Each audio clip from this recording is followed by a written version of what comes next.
Ricardo, congratulations on your new film, Night of the Zoopocalypse. Thank you. Thank Thank you you very very much. much. You know what? This film is a lot of fun and you know what? I enjoyed it from beginning to end. But let's hear it from both of you. Is what initially drew you that you wanted to direct this film? Well, we are both horror and genre fans for these types of films. But initially, this was a concept by Clive Barker, who's known for horror films.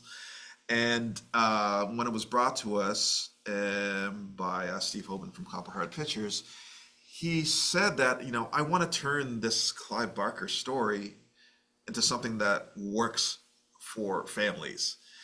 And we're like, well, the Hellraiser Candyman guy wants to make something for families. How are we supposed to do that? And so we got the pitch, and I was like, wow, not only how are we supposed to do this, we have to do this. Got some great concept, got some great ideas. So I reached out to Rodrigo, who I've worked with for a long time, and I said, this is right up your alley, man. I'm a huge horror fan, so for me there was no question about it. It was just like this is what I've been waiting for my whole life. Let's make something fun and spooky and scare some kids and give them some laughs and give them the kind of experience that I think we grew up with, watching. I love growing up watching things like Gremlins and Ghostbusters and those movies from the 80s that had a great perfect tone and balance between being spooky, scary, and at the same time funny. And that's really what we wanted to do here. Yeah, we wanted to make something that actually really worked for the entire family without talking down to anybody. We wanted to have some legitimate scares with big laughs and lots of action and just a ton of enjoyment. Lots of tropes that adults can really enjoy.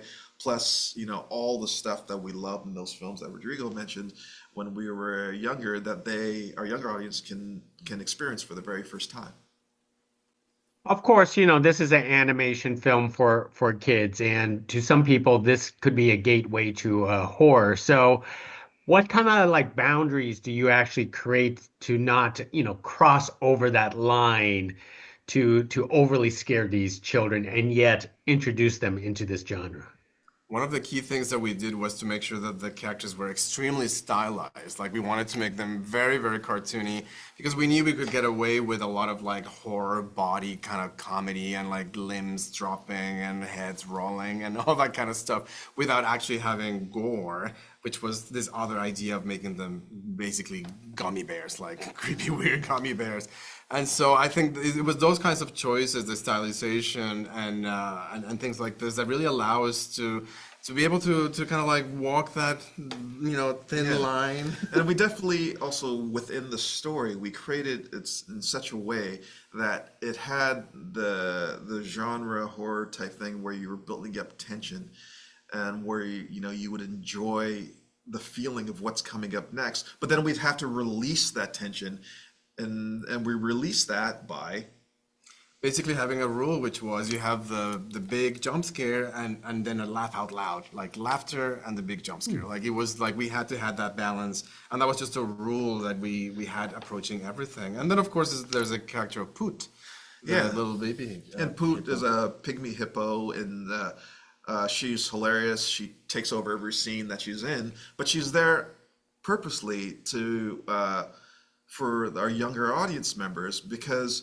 she's not scared of anything in this crazy night, and because if she's not scared, maybe the younger audience shouldn't be scared either because whatever happens this night, she'll probably be It's okay. a reminder that we're all gonna be surviving this.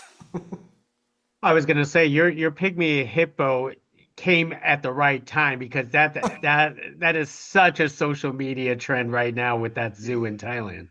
Yeah, Yeah. that was very strange for us because, of course, animated movies take years to make, and we had this pygmy hippo idea for many years For before. many years, so it just What's the happened name to come out. of Meidum Yeah, was even like and probably it's conceived. very similar with capybaras too, is that they seem Yeah. to be meme worthy as well. And the original concept for this film we started 7 years ago, So I guess we had probably. a crystal ball of some sorts. I don't know.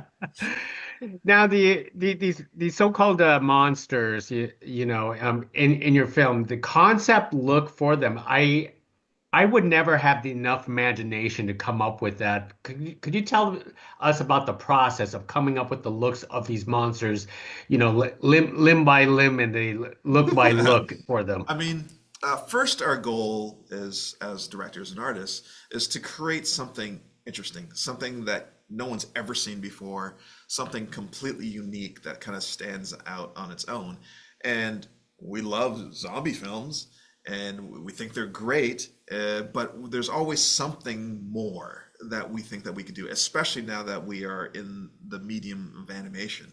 So when we decided about these mutant zombie monsters, we thought, Well, I mean, like basically, like one idea was this idea of making them like gummies, which basically just happened because one day I was eating a gummy and I thought, well, maybe we can just make them, a gummy texture as opposed to something that will be very gory and bloody, and that way we can get away with some of these physical comedy things that we wanted to do. But I think that it really in our minds, like when you think about like iconic characters like E.T. or some of the Ray Harryhausen sort of creatures, like things that are so unique and they belong like just in their own place. Like we really wanted to give audiences something like that. And I think like what Ricardo's saying is so true, like finding something new and fresh, which is getting harder and harder to do, but that was the goal. So when you see something like that gorilla giraffe mutant that rises and you just know like no one has seen this, it's just so satisfying. Well, it is a fun movie, and I don't know if I could eat gummy animal gummies at this point. But thank you very much for speaking to us about Night of the Zoopocalypse. It is so enjoyable. Kids will love it. Thank all you right, so thank much. you. Thank you.